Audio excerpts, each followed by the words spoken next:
கருவறைதான் மனதால் நானும் அன்னையே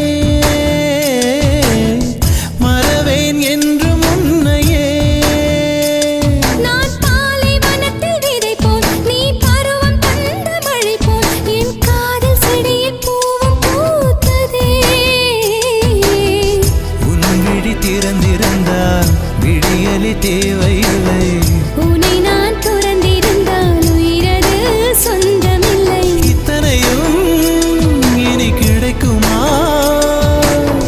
கிடைக்கும் கிடைக்கும் நான் கூட சொல்கிறேன் அழகே பிரம்மனிடம் மனு கொடுக்க